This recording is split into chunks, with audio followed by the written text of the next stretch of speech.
with a pocket full of shell.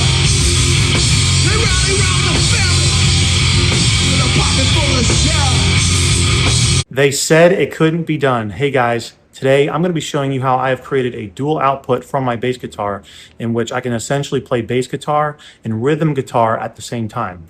So how that works is that one of the outputs is just a regular bass guitar, but then the other output is taking that same bass guitar signal and then converting it up one octave, and then from there taking that signal and applying a power chord through a pitch bend effect, and then also EQing it a little bit and adding a distortion tone and getting as close as possible to a rhythm guitar tone. And I think it sounds pretty close. Especially given that, it's coming from a bass guitar. But if you don't have a rhythm guitarist in your band, then this is one way in which you can kind of cover for that, especially at heavier parts in the songs, like at the choruses or at solo sections where you just want to track with the bass guitar and let the lead guitarist solo.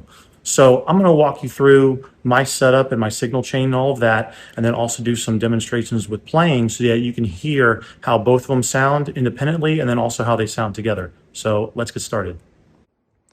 All right, so here are my pedals, and I don't have a formal pedal board here, but the signal here starts with the Boss OC5 octave pedal, and I'm using a wireless, by the way, for the input, and that's just from the bass guitar, and it goes in here to start off with the signal. And what's awesome about this pedal is that it has two outputs on it. It has the wet output that goes to the guitar amp, and then it has the dry output that goes through the direct out there, and it goes to this tuner pedal here and then goes to my bass amp. So what it's doing here is that I have it turned on to where the +1 octave level, that's where it's taking it up an octave on the output. It's sending that to my guitar amp, and then on the direct out going to the tuner here, if I turn this on, it disables the bass so that I only have the rhythm guitar that I'm playing, and then turn that on, it's both bass and rhythm guitar playing at the same time. And then if I turn this pedal off, it turns off the rhythm guitar, but then the bass signal is still on because it has a direct bypass on that direct out, so it still works. So here are my two amps. On the right, we have the Fender Rumble Stage 800 bass guitar amp. Highly recommend this amp. And then on the left is the Boss Katana MK2 Artist Series guitar amp. And that's a really good one too. And I'm using the digital software that's built into that amp to create the pedal bend effect. So let me show you on the computer within the Boss Tone Studio app how I did that. So on the screen, I went to the Pedal Effects tab, and I selected for position post amp, FX type pedal bend.